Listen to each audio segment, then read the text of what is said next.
So this is a career and college fair that's been put together for 11th and 12th graders.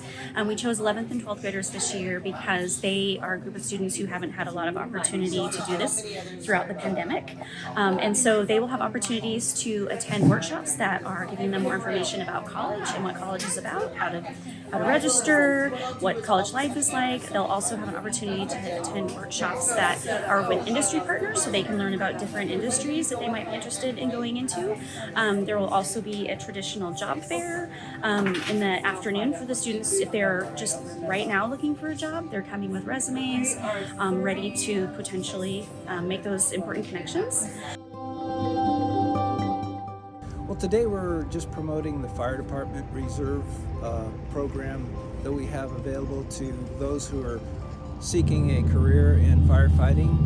The college provides us with the opportunity to educate our students in the path of firefighting and paramedicine as well. Pendleton Fire's had a history of hiring people that grow up in the area and have a vested interest in the community, and so that's part of why we are promoting this today, is that we want to see young people in our area who desire this career to be able to have that available to them. I learned that the Pendleton Police and the Umatilla and Morrill County State Police have very good job opportunities, college benefits. Well, I've learned that I learned how to search for a job, and I also learned how to build a resume, which I'm also doing in my success class. I've also learned that bilingual jobs pay more.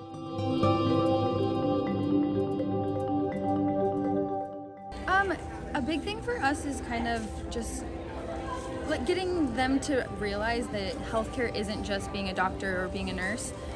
We have 800 employees about right now, and there's only a smaller portion of them that are actually doctors and nurses. We have lab techs, we have radiology. There's a lot of different options for occupations with healthcare. Yeah, I saw one for Interpath Labs, and I thought it was really interesting because they were talking about just all the automated machinery and all the jobs they have available and all that. And I really like that kind of healthcare field and taking care of people.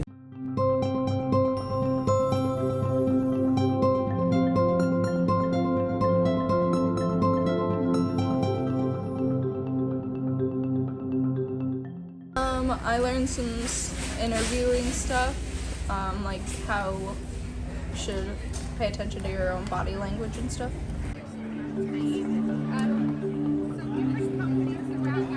I also got to learn about careers in tech through the Amazon Web Services, and I thought that was really interesting and something I could definitely maybe even foresee myself doing in the future, because it's a great resource and opportunity for students to come and learn about future experiences for themselves, to further themselves as students, and maybe get an apprenticeship in the future, and just really jumpstart their career. I think it's important for them to learn about opportunities that they might have after high school. It's also important for them to understand that there are many pathways. This is really about, you don't have to go to college. You could go just right into the workforce, or you could go into an apprenticeship program, or maybe you choose a 2-year program versus a 4-year. I think it's just really helping students understand that there are many different options after high school.